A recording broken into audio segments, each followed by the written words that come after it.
দিনটি খুব খুশির ছিল। বেশ সকলে মিলে পরিবারে সেজেগুজে সবাই বেরিয়ে পড়লাম মাসির বাড়ির উদ্দেশ্যে। আর জানো তো, আমরা গেলেই কিন্তু কাস্তাপাড়া এই মাসির বাড়িতে খুব যাওয়া হয়, কেন ওখান থেকে আমরা অনেক জায়গায় ঘুরতে যেতে পারি।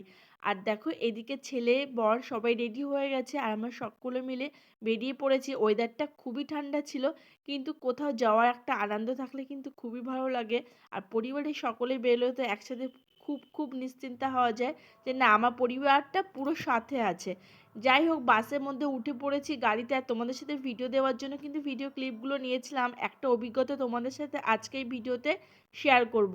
সেই অভিজ্ঞতাটা হলো, আমি না মানে নতুন জুতো কিনেছিলাম, শু আর কি, পাম শু। তো বুঝতে পারিনি সেই পাম শুটা পরার পরে না, আমি কিছু দূর হেঁটে বাসে উঠেছি, বেশ খানিক দূর যাওয়ার পরে কিন্তু আমার পায়ের নিচটা ভীষণ ঠান্ডা লাগছে। আর এই দেখো কাঁচরাপাড়ায় যাওয়ার জন্য আমাদের বাস চলে এসছে, আর এই বাসে উঠেই আমার এই ঘটনাটা হয়েছিল। এইবার আমি পায়ে জুতোতে দেখছি পায়ের তলায় ঠান্ডা অনুভব করছি, কি ব্যাপার। তারপরে দেখি আমার পুরো পামশুর তলাটা খুলে গেছে। বেশ রীতিমতো আমি মানে কি যে করব দিশা মানে হারিয়ে ফেলছি যে কি করব এখন আমি।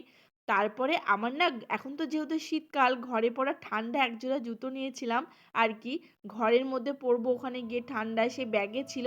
সেই চটিটা বের করে লাস্টে রীতিমতো পায়ে দিই, পরে আমার জুতোটা এখানে আসলেও সেই দোকানদার এক্সচেঞ্জ করে দিয়েছিল। আর এই দেখো আমার খুব প্রিয় একটি আমার ভাই আর কি, মামার ছেলে, আর আমার মাসি মেশো সবাই বসে আছে। আর এটা হচ্ছে ছোটো মাসির ছেলে, সকলের সাথে ফিরে অনেকদিন বাদে গল্প করলাম। বেশ দিনটা ভালো লাগলো। এটা আমার মামা ছিল।